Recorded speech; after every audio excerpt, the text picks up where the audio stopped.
Assalamualaikum warahmatullahi wabarakatuh. Selamat datang kembali di channel ini. Ya, untuk kesempatan hari ini kita masuk ke materi selanjutnya, yaitu mengenai proxy server. Ya, sebelum kita masuk ke materi proxy server, bagi teman-teman semua yang sedang berada di luar, ya, tetap menjaga protokol kesehatan dan jangan lupa 3M ya, agar kita semua terhindar dari virus COVID-19. Ini adalah gambaran dari proxy server, dimana di sini ada user yang menggunakan private IP dan juga di sini ada public IP server atau proxy server dan juga internet.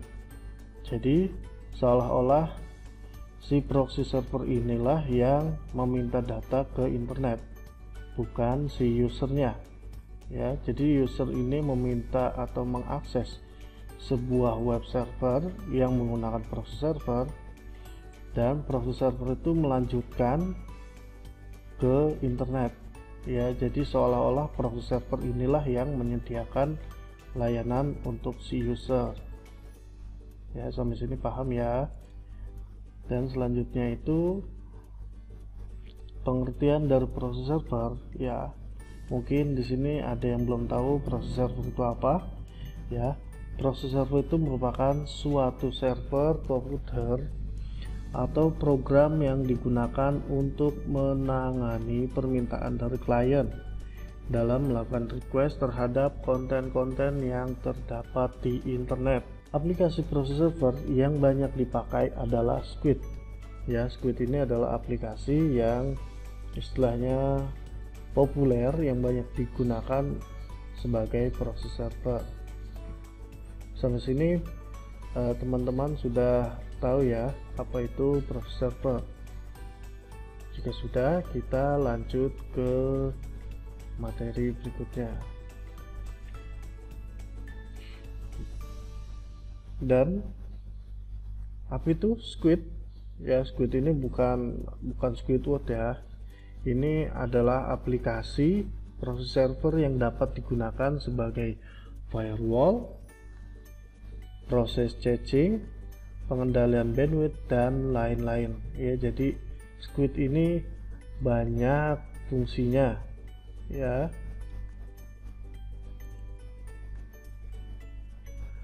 Lalu bagaimana cara kerja dari proxy server tersebut? Nah, ini cara kerja dari proxy server ya. Saat pengguna menggunakan layanan suatu proxy lalu meminta file atau data yang terdapat di public server atau internet, maka proxy akan meneruskan ke internet seolah-olah proxy tersebut yang meminta. Kemudian, saat proxy server telah mendapatkan apa yang diminta oleh pengguna, proxy akan memberikan respon kepada pengguna seolah-olah dialah public servernya. Ya, jadi itu cara kerja dari proxy server. Ya, jadi ketika si user ini menggunakan suatu layanan proxy, lalu dia meminta file atau data yang ada di internet, maka proxy server ini yang akan meneruskan requestan dari si user ke internet.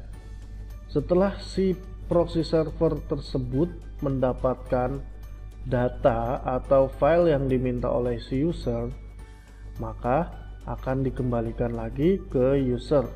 Jadi seolah-olah proxy server inilah yang bekerja untuk si user tersebut.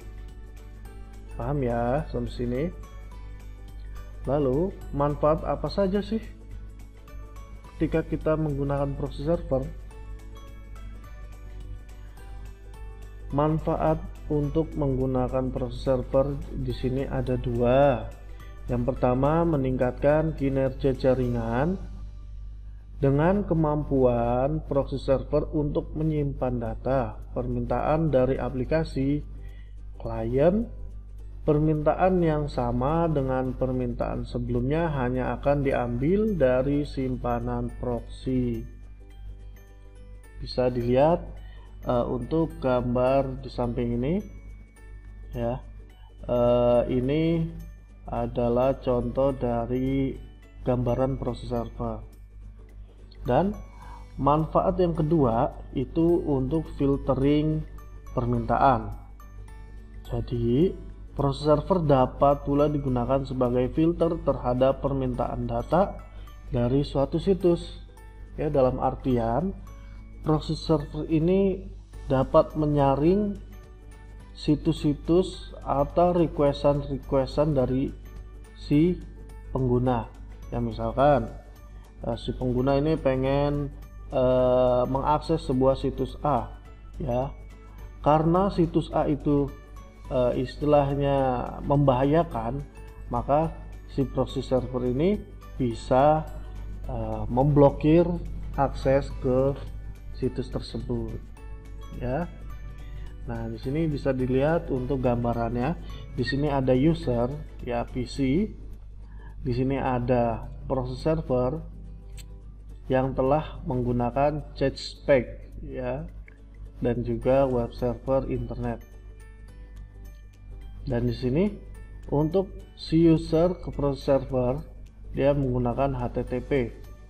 Ya, HTTP ini adalah version protokol terdahulu yang kurang begitu aman.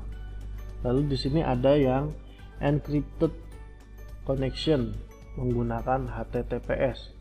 Ya, HTTPS ini adalah protokol jaringan yang sudah aman.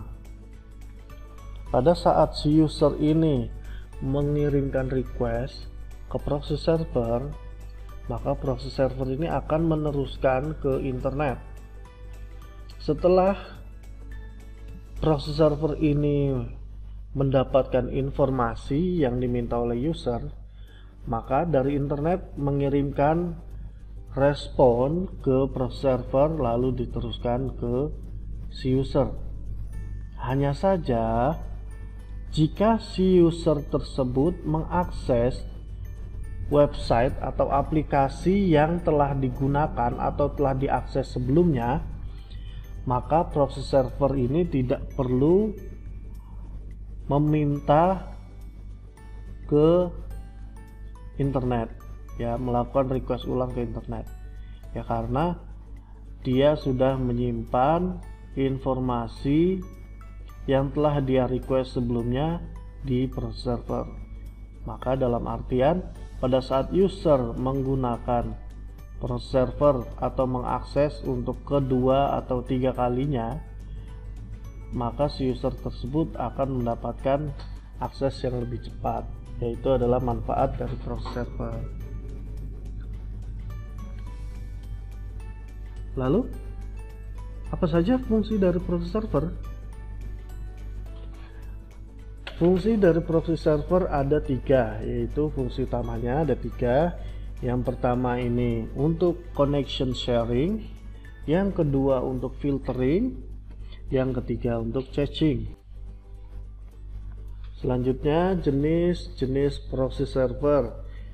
Berikut ini adalah jenis-jenis dari proxy server. Di antaranya yaitu ada transparent proxy server, ada anonymous proxy, ada distorting proxy, dan ada high anonymity proxy, yang mana masing-masing proxy ini memiliki fungsi dan tugas tersendiri. Ya, contohnya yang paling banyak digunakan yaitu transparent proxy server, ya. Jadi klien menggunakan proxy ini dapat langsung menggunakan layanan proxy hanya dengan terhubung dengan internet, karena proxy jenis ini memberikan pengaturan otomatis pada kliennya dengan port standar www, yaitu port 80. Atau juga ada anonymous proxy. Untuk proxy yang kedua ini, ketika klien menggunakan proxy server jenis ini, maka ada beberapa identitas dari si klien yang akan disembunyikan oleh proses server ini. Tujuannya untuk mencegah akses komputer klien secara massal. Selanjutnya, kelebihan dan kekurangan proses server apa aja sih? Yang pertama, kelebihan dari proses server dapat memblokir suatu website, lebih lama terlacak atau mungkin tidak terlacak. Yang ketiga itu merespon lebih cepat. Dan yang terakhir adanya fitur filtering. Ya, jadi kelebihan proses server itu ada 4. Di sini paham ya teman-teman. Dan selanjutnya kita membahas kekurangan dari proses server. Kekurangannya yang pertama itu bandwidth berkurang.